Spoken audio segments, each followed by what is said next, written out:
Mga katrops, welcome back ulit ko sa aking channel, Sports React PH. At ngayon nga ay pag-uusapan natin ang naibalitang pagbabalik ni Coach Chot Reyes sa Gilas, Pilipinas at ang naging mensahe ni Luka Doncic sa mga Pinoy fans.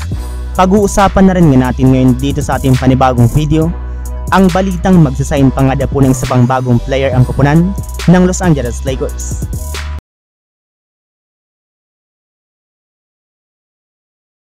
Dahil nga po sa nakakadisming performance ng Gilas Pilipinas ngayong 2023 FIBA World Cup, ay mismong si Coach Chot Reyes na nga po nagkusa na umalis sa ating national team bilang head coach.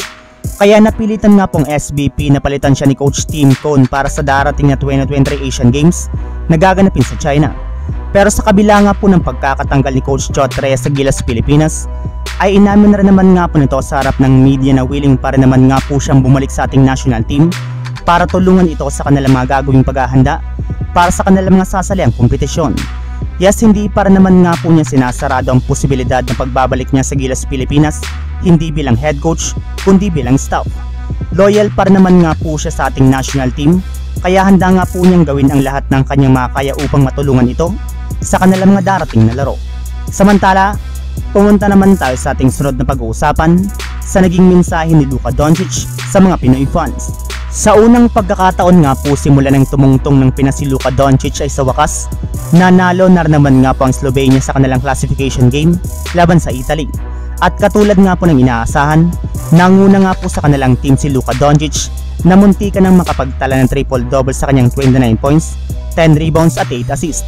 Kaya tuwang-tuwa nga po dito si Luka Doncic, gayong nabigyan na rin naman nga po niya sa wakas ng panalo ang lahat ng mga Pinoy fans na sumuporta sa kanya simula nang dumating siya ng Pinas. Sobrang nga daw po niyang na-appreciate ang suportang ibinigay sa kanya ng mga fans, kaya kasunod nga po ng kanilang pagkapanalo ay ibinigay nga po niya sa mga fans ang kanyang ginamit na sapatos at maging ang kanyang natanggap nga po na Best Player of the Trophy sa kanilang naging laro. Nagkaroon na naman nga po siya dito ng fan signing, gayong ito na nga po ang kanilang huling laro sa Pinas ngayong 2023 FIBA World Cup. Habang dumako naman tayo sa ating sunod na pag-uusapan, sa balitang magsasign pa nga po ng isa pang bagong player ang koponan ng Los Angeles Lakers. Kagaya nga po ng naibalita ko sa inyo mga katrops, matapos nga pong kunin ng Los Angeles Lakers si Christian Wood, ay umabot na nga po sa 14 ang kasalukuyan nilang players ngayon sa kanilang lineup para sa darating na offseason na merong NBA contract. Pero kung akala nga po ninyo na tapos na ang Lakers sa paggawa ng move, well dyan nga po kayo nagkakamali. Gayong as of now nga po ay meron pa silang natitirang isang bakanting pwesto sa kanilang lineup na maaari pa nga po nilang gamitin upang makakuha pa sila ng isa pang bagong player na kukumpleto sa official 15-man roster na gagamitin ng Los Angeles Lakers sa darating na 2023 to 2024 NBA season. Kaya asahan na nga po ninyo na gagawa pa ng bagong move ang kanilang team sa mga susunod na araw.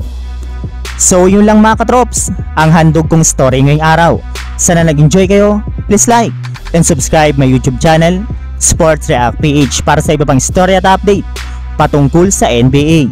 Kita-kits muli sa ating susunod na video.